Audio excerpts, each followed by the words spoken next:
Now we have the most gangster tanker of World War II. Listen, the Navy be getting its credit, all right? The Air Force on a Fat Electrician has been getting their credit. We've only done like 2 Army videos though, okay? Let's see what they cooking up in this one, all right? Before you ask, yes, this is in fact the guy that Brad Pitt's character in the movie Fury is based off of, and yes, the nickname War Daddy was real. Oh, wow.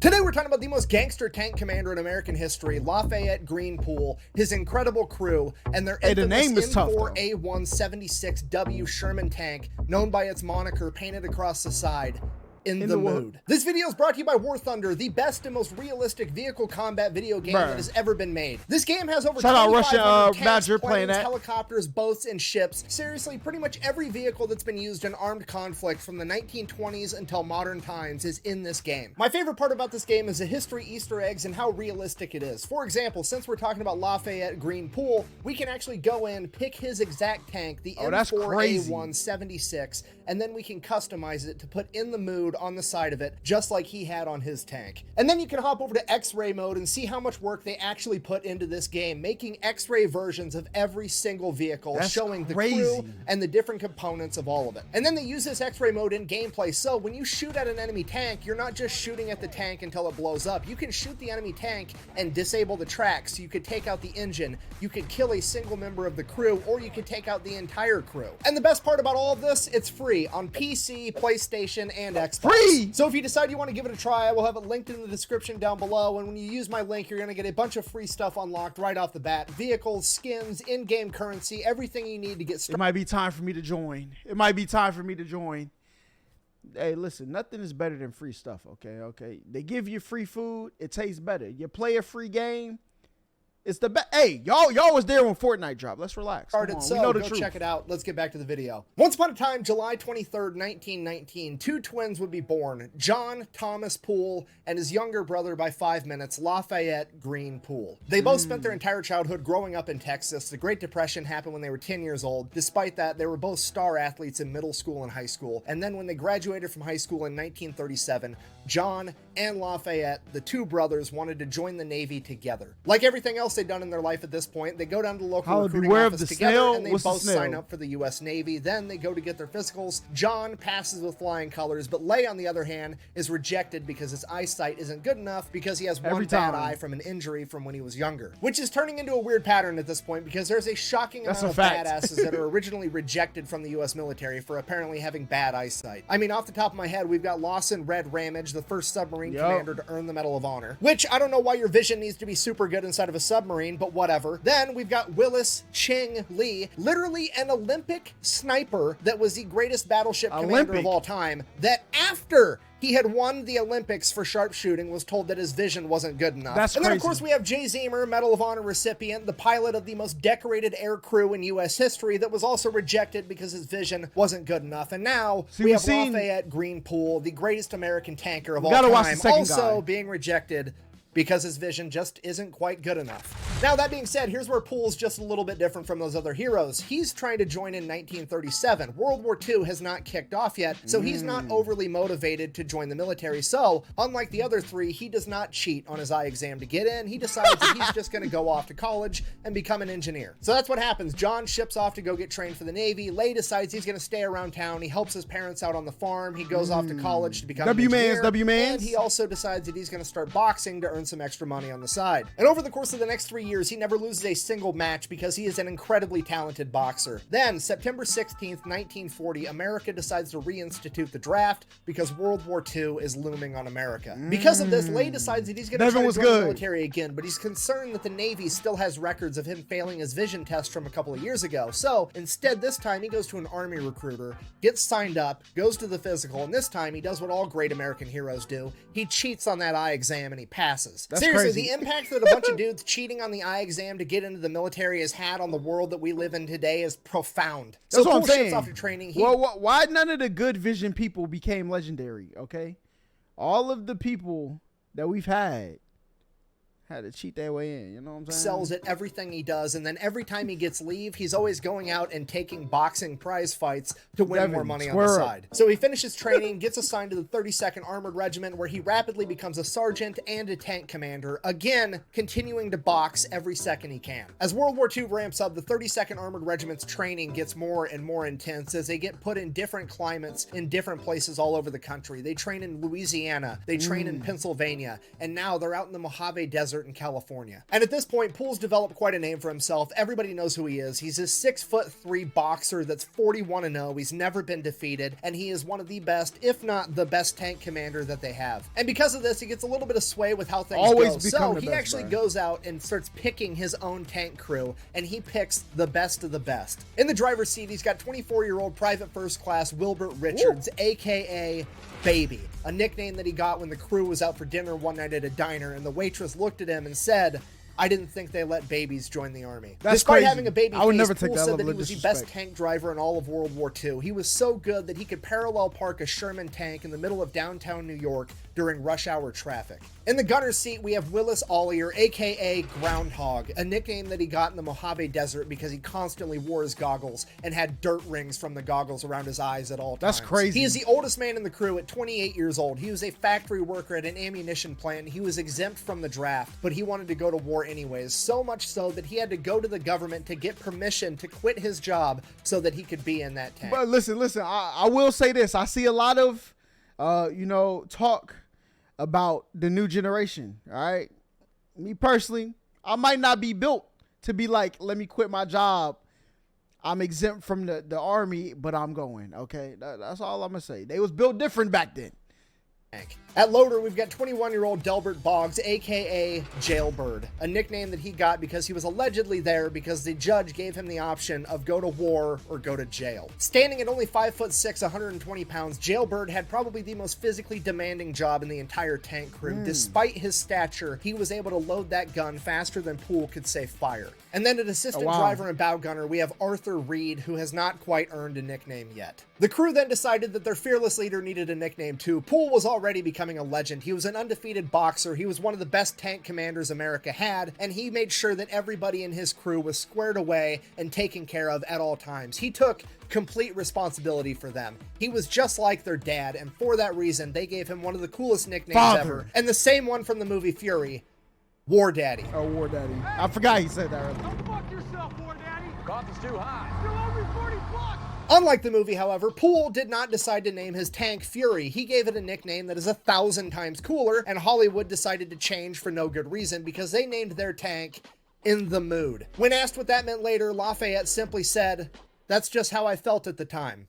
I was in the mood." So we've got the crew, we've got the tank, everybody has a cool nickname. It's time to get ready for war. They start training together super hard and become one cohesive unit. At this point, Poole, who's still been going out boxing every chance he can, ends up joining the Golden Gloves tournament, and he actually ends up winning and becoming a Golden Gloves champion, which qualifies him for the national tournament in Chicago. At this point, the Army is willing to let him take leave and go participate in this national tournament because it looks really, really good for the U.S. military if they have an active duty sergeant that's a tank commander that's winning national titles for boxing. Poole, however, decides against it because he has his crew, he has his tank, and he's not going to let them go off to war without him. So he decides to forego his dream of becoming a national Golden Glove boxing champion and instead goes off to war. Because of that, he is then offered a slot as an officer, which he also refuses because he doesn't want to leave his crew. He decides that he's going to keep being an NCO so he can be a tank commander and go out with his guys. Shortly after that, they would all ship off to England in 1943. Once they get to England, they just keep training, getting ready, waiting for orders, and then in April 1944, a famous boxer by the name of Joe Louis, aka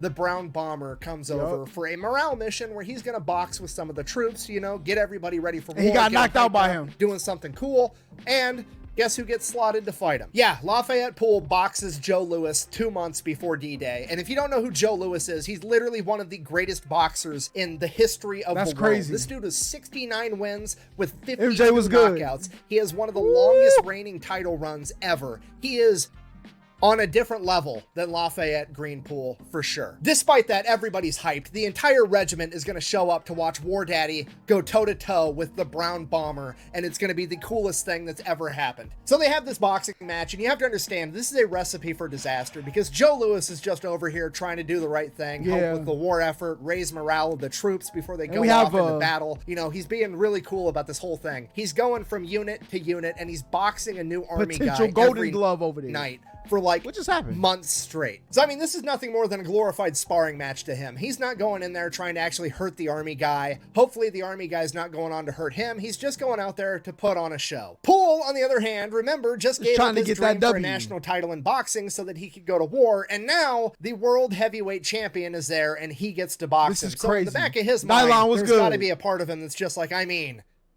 maybe I could take this guy. So Poole goes in there obviously wanting a real fight. And that's exactly what he got. The match starts. Joe Louis goes in there. He's dancing around. He's pulling his punches. He's putting on a show. He's being super nice to Poole. And then the first chance Poole got, he threw a hard punch and just cracked Joe Louis. Allegedly stumbled him a little bit. And then Joe Louis tied up with Poole and whispered in his ear, "I'm going to teach you a big lesson." The ref then... Yo, that's crazy. He said, you better lock in now. All right.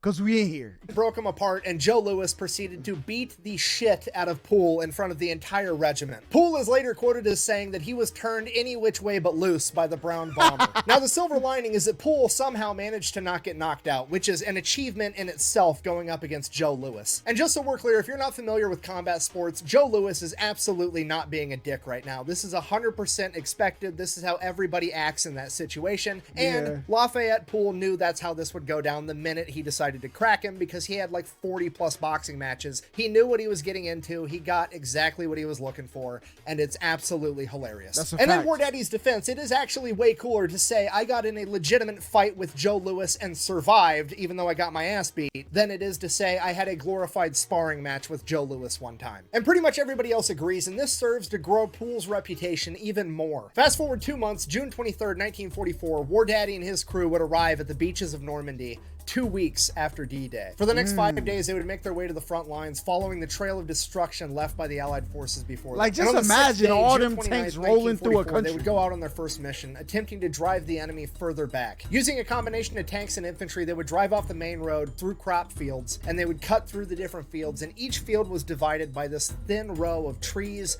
and bushes that was called a hedgerow. As they go through field after field and have the tanks drive through hedgerow after hedgerow, making a path for the infantry, they would come through another hedgerow where seemingly nothing was any different. As they continued to advance through the field, as soon as they reached the midway point, the two corners of the hedgerow they were in up ahead of them would open fire. They had walked directly into a German anti-tank unit's ambush as they began taking fire from anti-tank guns, machine guns, and Panzerfausts, or tank punchers, which were an early German rocket launcher designed to take out Allied tanks. The Germans were so well camouflaged. Oh, where did we learn about that? What video did we watch? The tank puncher. What? Oh, it was a freaking that army game, that Medal of Honor that the Russian Badger had. Camouflaged in the hedgerows ahead, but they couldn't even be seen. The only thing they could fire at was the muzzle flashes of the Germans firing at them first. As the Americans began to return fire, In the Mood was struck by a Panzerfaust, but it was deflected off of its armor because they were too far away when they fired it. And then a second, and then a third, and then a fourth. In the Mood had been hit with 4 tank fists and survived all of them. The American tanks, including In the Mood, attempted to drive forward to push through the ambush, but as they closed the distance between them and the German anti-tank unit, they came into the effective range of the tank punchers. In the Mood and 17 other M4s would be hit and knocked out.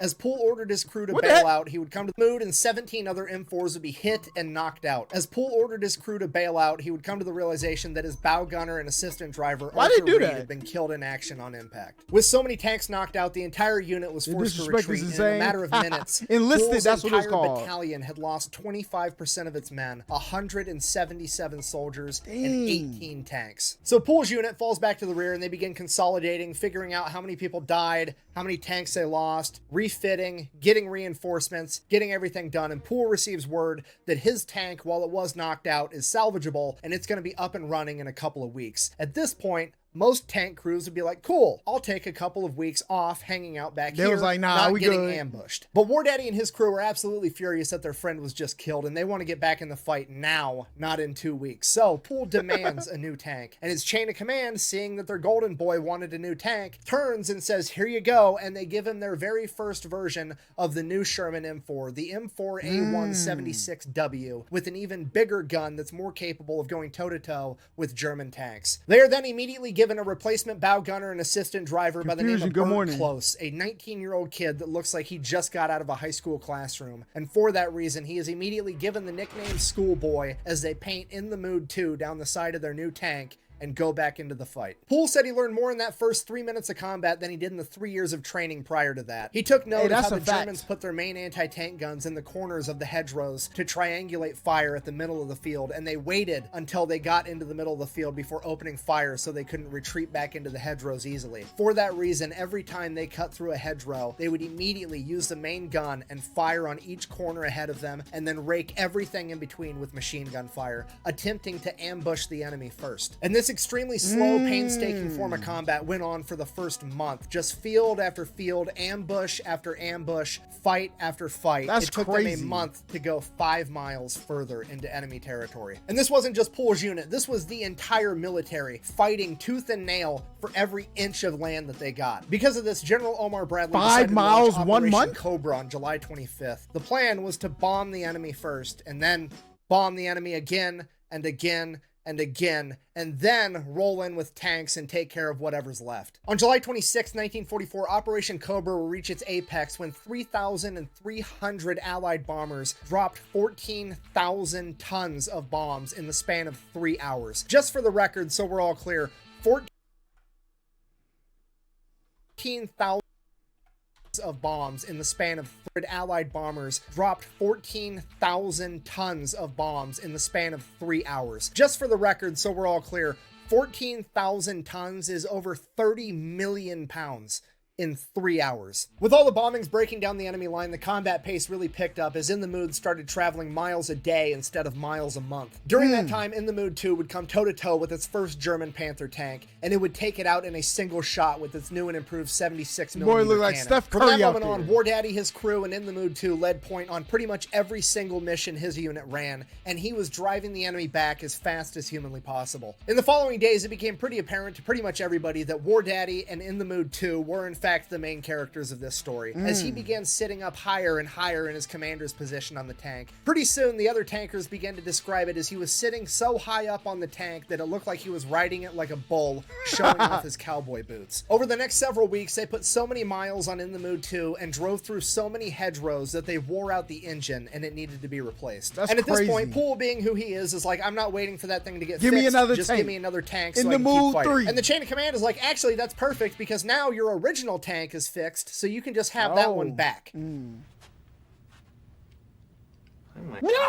God! Poole immediately is like, no, absolutely not. It's older, it's slower, the gun is smaller, and most importantly, my friend died in the assistant driver's seat, and I don't want to look at that for the rest of this war. I'm not taking that tank. He was then given a direct order to take the tank, to which he's like, okay, fine. He then blew it orders up. the rest of his crew to go over to In the Mood 2 and observe it getting fixed by the mechanics and having a new motor put in it, which is weird because they're not getting that tank back anyways, so why on earth is he doing that? In reality, he just wanted to make sure that his crew was somewhere so they couldn't get blamed with what he's about to do. So he goes over by himself, picks up his new tank, and then proceeds to immediately drive it directly into a lake. I mean, technically, we don't know that for sure. The only official documentation as to what happened to this tank is from the maintenance crew, and it says, and I quote, "The vehicle was believed to have been driven into a lake."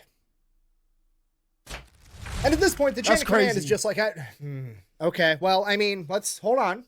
This is the golden boy. I don't want to get rid of him. Hear me out. He did just save a tank the other day that we were going to lose. He ran in front of a bunch of machine gun fire and got that tank back. So now that he threw this tank away, it's basically a net zero. I think we should just let it slide. Go ahead, give him a new M4A176W. Again, and we'll get him back on the front lines. And that's it. That's the whole story. They give him a new tank and he goes back to fighting. Okay, do you understand how incredibly gangster that is? This Facts. is an entire another level of plot armor, okay? Going toe-to-toe with the enemy and like doing some crazy stuff and surviving, that's one level. Going toe-to-toe with Uncle Sam about his money is a completely another level of plot armor that most people can't even fathom. For example, when you go to get out of the military, they make you turn in every piece of equipment they ever gave you, ever. Okay, they're gonna pull out a sheet of paper that's this long with a list of all of it, and it's gonna be the most ridiculous stuff on the planet. They're gonna be like, yeah, we gave you a marker tube type in 2003. What the fuck is a marker tube type? Oh, a Sharpie. You gave me a Sharpie in 2003? Okay, I'll just pay for it. How much does the government pay for Sharpies? $20.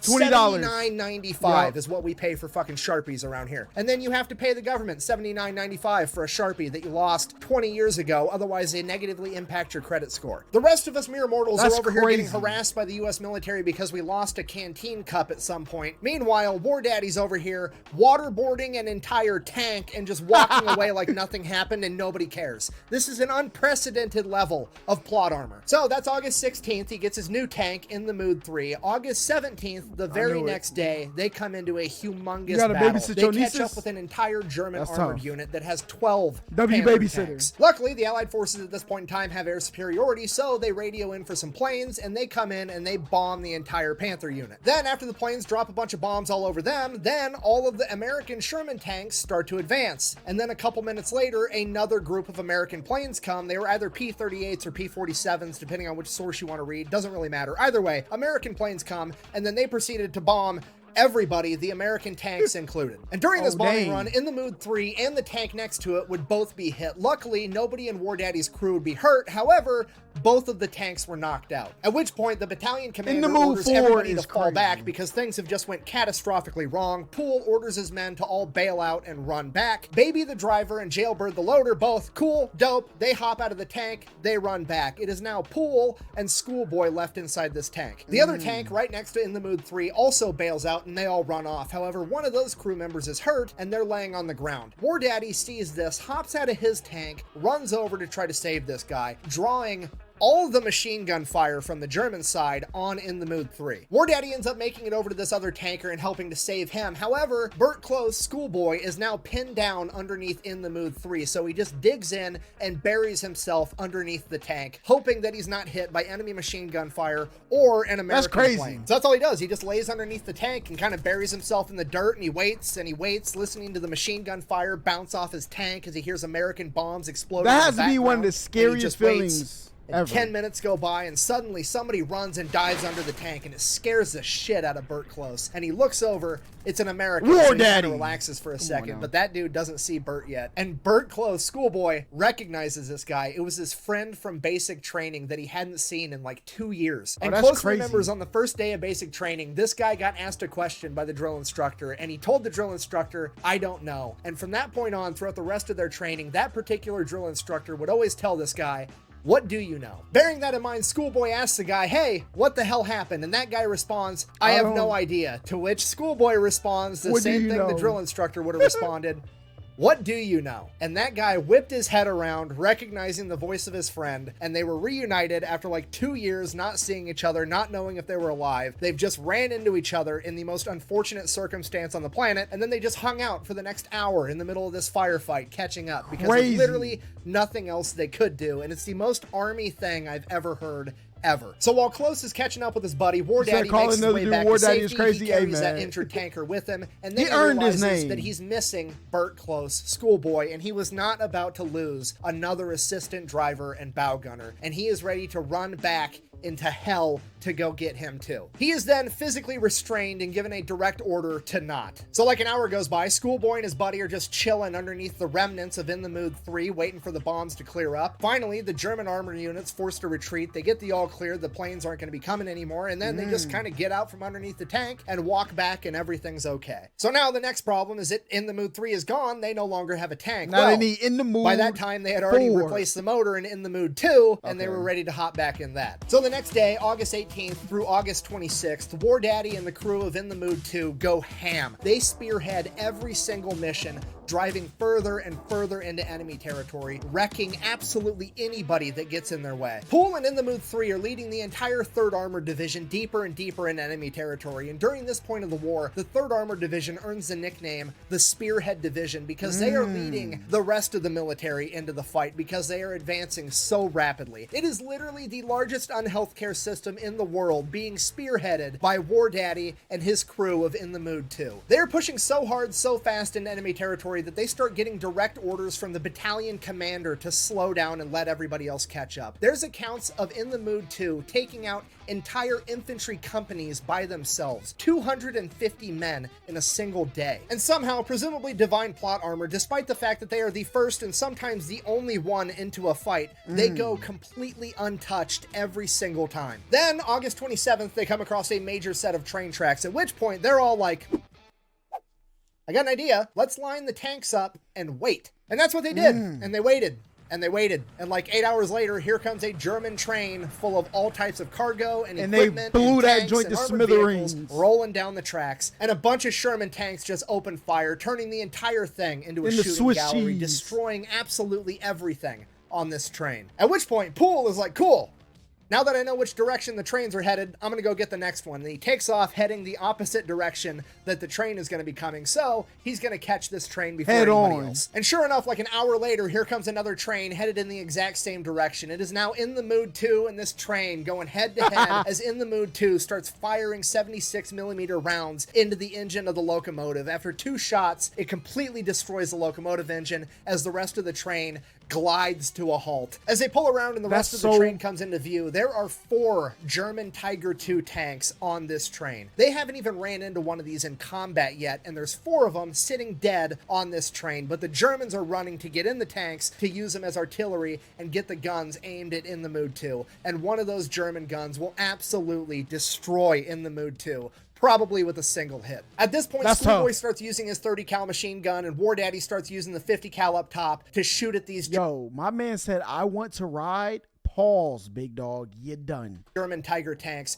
not because it's actually going to hurt the tanks, but because all the machine gun fire is keeping the Germans from getting inside of them to be able to use them. And while that's going on, Groundhog is opening fire on the tanks with the 76mm over and over, finally being able to break through the Tiger tanks armor, destroying all 4 of the tanks as they continue to destroy everything else on this train. For the next half hour, it is a complete shooting gallery as In the Mood 2 wreaks havoc on this now defenseless train. At some point, the rest of the tanks catch up and they chip into, but the majority of the credit ends up going to In the Mood 2. When the smoke clears, they make sure all the Germans are gone, and then they go in and see what else, if there's any cargo that's salvageable, hoping for, like, I don't know, German chocolate or food, or most importantly, booze. And they go in and they start looking at all the cargo, and it's an entire train besides the tanks and a couple armored cars that were on there. All the cargo is just like French lingerie and fancy perfumes and a bunch of woman stuff. Basically, they figured the Germans were just loading up trains full of anything they could find of value inside of France and trying to ship it back by rail to Germany to extract as much value as possible as they were being forced to retreat. Now, here's the silver lining. Somebody had the brilliant idea of like, hey, it's not food and it's not beer, but hear me out. The entire 3rd AD is on its way to Belgium right now. And if we show up in Belgium and we give all the ladies there a bunch of French lingerie and perfume, we're going to be heroes. And then maybe, just maybe, they'll wear it for us. If so facto, there's now an entire regiment of M4 Sherman tanks and armored cars full to the brim of fancy French lingerie and perfume headed to Belgium. Now at this point, while everybody else is loading up lingerie and perfume, the chain of command is having a meeting because War Daddy and his tank crew just took out an entire train pretty much by themselves, including 4 German Tiger II tanks. So we need to get them some kind of award. So it becomes clear to the chain of command that these are probably the best tank crew that America has right now, and they would do a better job of serving the country if they were sent back home and sent on tour where they could tell their story and help sell war bonds. And honestly, they've earned it at this point. So the chain of command then orders Poole to fall all the way back to the very rear and let everybody else handle everything from here on out. Fast forward 2 hours later, whoever's spearheading the formation now comes up to this bridge, and this bridge is the only way across this river, and it's being guarded by 3 German Panthers, and leadership has no idea how to cross this bridge. So leadership has another meeting, and they're like, fuck, I guess let's get War Daddy back up here. We need the main character. Bring him up. So tanks, War Daddy.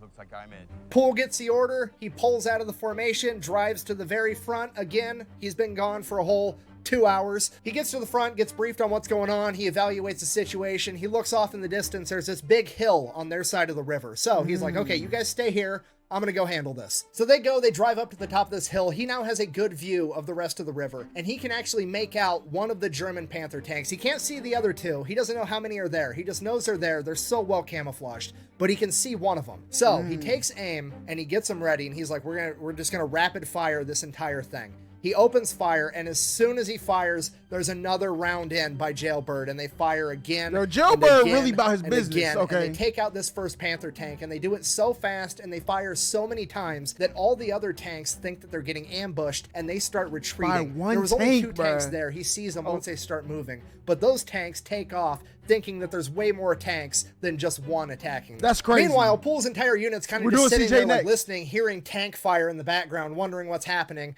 Few minutes later, Poole comes driving by again and just drives right across the bridge. So everybody else is like, okay, and then they follow him, and then problem solved. War Daddy saved the day yet again. At this point, Poole's probably thinking to himself, like, okay, this is the point where I'm supposed to stop, get orders. They're probably going to send me to the back of the formation again. And he's like, but I don't want that, because off in the distance, a couple miles ahead, he sees a German town, and he knows that that town is probably full of all types of important German supplies, because a second ago, they had 3 German Panther tanks trained on a single choke point. It was a pretty safe place to be. And he knows that if he can get there in a hurry, he can probably take out a bunch of more enemy objectives. So he just hauls ass straight into this town, right down Main Street. The Call of Duty maps are literally loading in my head.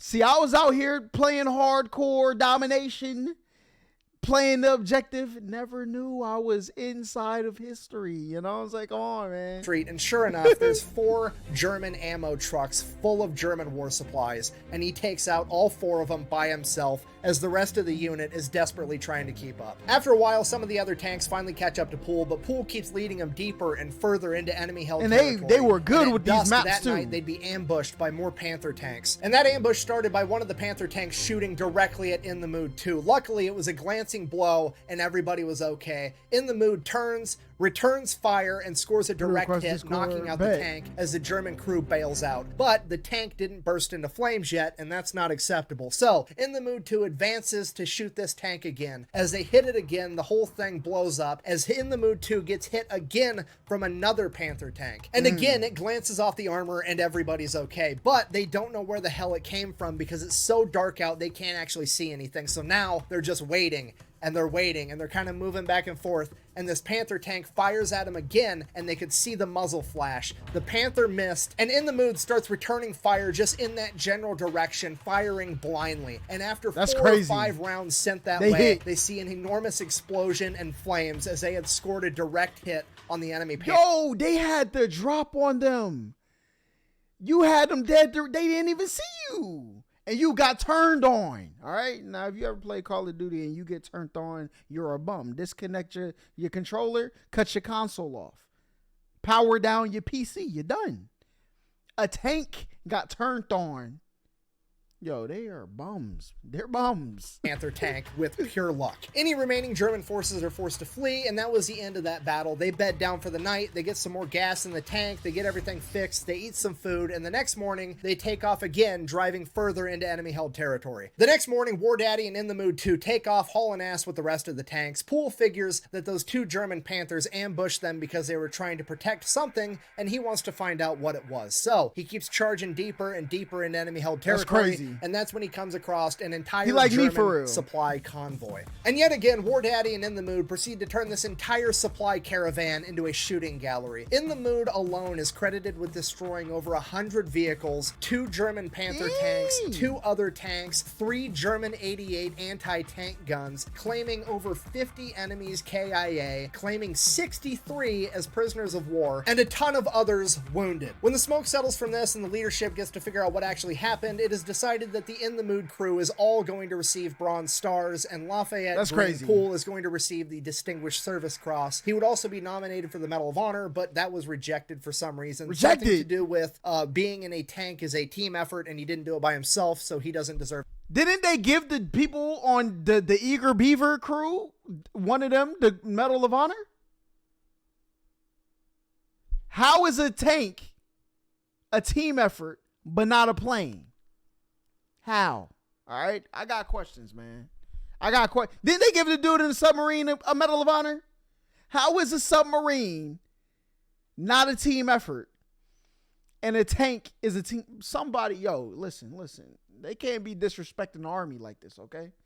Me personally, I would never take that level of disrespect. Of the Medal of Honor, which doesn't really make sense, but it never does. So that happened. Now from here, it's pretty smooth sailing. They don't have much contact with the German military. They're pretty much just going from town to town, hanging out in a town at the end of every night. However, In the Mood continues to be the #1 spearhead of the entire division. And now, instead of being the first into contact, they're the first into every town. And that comes with its own unique set of rewards, because as soon as American tanks start rolling in, all the people come running out as they start celebrating that the Americans are here to beat the Nazis. And they start showering them with gifts, cheeses, breads, fruits, eggs, and most importantly, booze. So in the Mood gets first dibs on all the booze. This pattern repeats itself day after day for a little while, and then they eventually come up on a bigger city called Lafayette in Belgium. Once there, they take the city pretty easily, capturing 1,500 German POWs, and then they've essentially freed the town, at which point all the townspeople come rushing out to thank the Americans, and surprise, surprise, this city is full of very attractive young Belgian women. They start giving the soldiers gifts like food and booze, and in exchange, the soldiers break out the fancy lingerie and perfume that they liberated from that train a couple of days ago, and they start giving that back in exchange, and the entire thing turns into one gigantic block party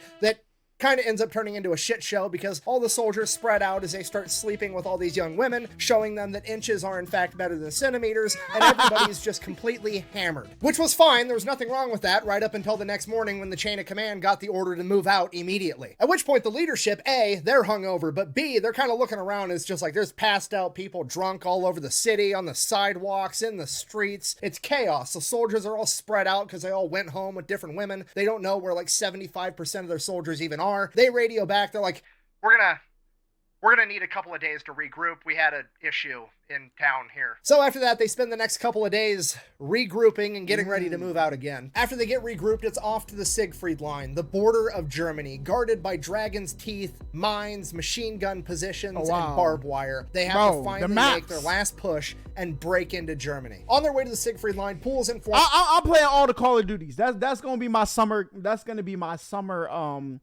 My summer task. I'm gonna play through all the campaigns of Call of Duty. I got to. All right. I never was a campaign guy. Never. Straight to multiplayer. Man, look, we got to get in the story. That him and his crew are not going to be allowed to spearhead this mission either, and they are to remain in the rear because him and his crew are still going to get sent home early so that they can sell Artemis was good. And be heroes. Poole is also informed that they are going to be taking away his loader. Del Boggs, Jailbird, is going to be sent all the way to the rear, where he is going to have to undergo a vision and hearing exam for the next 2 weeks, pretty much the entire duration of the rest of their time in theater before they get sent back home. And the actual reason for this was because his brother had passed away in combat 2 weeks prior, and he was the last remaining son in his family, and the commander did not want to have to tell that man's family that they lost all their sons 2 weeks before he was supposed to come home. So he was going to be sent all the way to the rear, where he was going to stay until he could get sent back to America. Bearing all this in mind, Poole agrees, and he is going to remain in the rear of the formation, and he's not going to be doing anything crazy. He is then assigned a brand new, fresh out of basic training, Private First Class Kenneth King to be the replacement loader for Jailbird, the best M4 loader in all of World War II. Okay. Somehow a German tank snuck past the American line and managed to ambush Poole's section, and the first tank they managed to shoot was in the Mood. Poole immediately orders his crew to return fire, which they do, but the shell wasn't effective against the Panther, as he orders them to fire again, but Private First Class Kenneth King wasn't able to reload at the same pace that Jailbird was before him. So Poole orders Baby to throw it in reverse as he tries to get this kid more time to reload the gun. He ends up jamming the gun as the Panther fires another shell at In the Mood, and it punches through In the Mood and hits Private First Class Kenneth King directly in the head, killing him instantly. As Poole and Groundhog are both ejected from the tank, severely wounded, and the tank is still being thrown in reverse, being manned by nobody except for Baby and Schoolboy. Driving blind, they just continue to travel in reverse as another Panther shell hits In the Mood but glances off. After about 30 yards, they end up hitting a ditch and rolling the entire tank. While that's going on, Poole, who'd been ejected from the tank moments earlier, looks down to see that one of his legs has been completely shredded by the shrapnel as he reaches— 2 weeks! 2! Oh my God. Come on, bruh. Reaches into his pocket, pulls out a morphine syringe, basically a single one-time use dose of morphine, injects himself before pulling out his pocket knife and attempting to remove what's left of his leg. The nearby American tanks engage the German Panther, destroying it as a neighboring tank commander runs to Poole's aid. As Poole is yelling at him to go help the people in the tank, he doesn't. He runs up to Poole, injects him with another morphine syringe before calling medics to aid him. When the medics show up, they inject him with yet another morphine syringe, and Poole loses consciousness. The rest of the In the Mood crew survives, and they end up ultimately getting reassigned to different tank crews where they remain for the rest of World War II. Poole, on the other hand, has to have his right leg amputated 8 inches above the knee. And bruh, he was literally almost out of there unscathed, bruh. Come on, man. He is sent back home, where he spends the next 22 months in the hospital battling different infections, rehabbing, and getting fitted for a prosthetic. By the time he's released from the hospital, it is 1946 and World War II is over, and he is then immediately discharged from the United States military because he now no longer has a leg. Lafayette Green Poole, aka War Daddy, and his tank crew of In the Mood were in combat together for 81 days in World War II. And in that 81 days, they are credited with taking out 1,000 German soldiers, capturing 250 more, destroying 275 armored vehicles, and 12 German tanks. For this, Poole had been nominated for the Medal of Honor twice. The first time the paperwork had apparently been lost, and the second time he was just flat out rejected. He was, however, awarded the Distinguished Service Cross. Dog, they're gonna have to box me. Okay? I know I was a boxing champion before. On my way to it, I don't care that I got a prosty on. Okay? Y'all gonna have to see me with the hands after that. That boy was cooking. He was almost out of here. The Legion of Merit, a Purple Heart, the French Croix de Guerre, and the Belgian Fourrière. After being released from the military, he went back home to Texas, where him and his wife started having kids, and he worked as a mechanic at a gas station for a number of years. And then, after a few years, the United States military came out with a special program where they would let people rejoin the military if they had special or desired talents, regardless of their physical disabilities, and Poole fit that bill. He was brought back into the military to serve as an advisor and to help train the next generation of tankers. He would do that from 1948 until retiring in 1960 as a warrant officer 4. He then decides that his next life adventure is going to be a preacher, which he does for a number of years, which honestly makes sense because the dude is super good at putting people in touch with God. So he does that for a little while. That's crazy. Then he gets bored with that, and he decides that he wants to give back and help the community. So he decides that he's going to be a teacher. He goes and he becomes a middle school shop teacher. And on the first day of any kid's shop class, he would always lecture them on the importance of safety and how dangerous power tools could be, right before drilling a hole directly into his wooden prosthetic leg, but the kids didn't know that at the time. After that, he finally does truly retire, and in his retirement, he forms a relationship with the armored units out of Fort Hood. They bring him out there, they let him drive in an M1 Abrams tank for the first time. He's blown away at how much better they are than the tanks that he drove during World War II. They also have him as the guest of honor at all their military events, where he commonly gets to speak and he gets to know all the guys. And then in 1990, they're sent off to fight in Desert Storm. If you don't know, Desert Storm is considered to be the last great tank battles the world has ever seen. The last time that tanks were going toe-to-toe with one another on the battlefield. And the entire time that his guys were out there, Lafayette Poole was back home, glued to the news, watching it every single moment of every single day. And as Desert Storm, and by extension tank versus tank warfare, would come to a close, so would Lafayette Poole. His health began to decline, and he would pass away at the age of 71 on May 30th, 1991, the very same day that he received word that his armored unit out of Fort Hood had made their way to Germany safely on their way back home to America, because Desert Storm was over. Bringing a close not only to tank warfare as the world knew it, but the life of one of the greatest men to ever do it. So, in conclusion, that boy was cooking, if this has taught us anything, never underestimate what you can accomplish by cheating on your next eye exam. Facts. Thank you for watching. Best way to support the channel is go buy some merch over at thefatelectrician.com. And don't forget to go check out War Thunder, where you can play as In the Mood yourself. Quack bang out. Ugh, I can hear all the weird German internet fanboys already. You know, the Germans actually had a tank commander that had like 100 enemy tank kills, blah, blah, blah, blah, blah. That's more than Lafayette Poole, blah. Yeah, you know what? Here's the deal. If you want to be MVP, Your team has Guys to to win. That's a Secondly, fact. quit simping over the German military. It's weird. Germans don't even do that. Grow up. Thanks for watching. Okay. Look, I'm not a biased person, though. You know what I'm saying? Do I appreciate being on a winning team? Of course. Okay. Rooting for the winners. Being part of the congregation of winners. It's an awesome feeling. But I also want to know who the talent is on the loser side, all right? Because just because they lost as a team don't mean there wasn't some hidden gems in there. So if there's any channels that want to, you know what I'm saying, give other perspectives, I want to know what they got too. You know what I'm saying? But this was a banger, man. Shout out to, he was almost out of there. 2 weeks, bruh. 2 weeks. And if they never took his loader away from him, it probably would have never happened. Because they was cooking.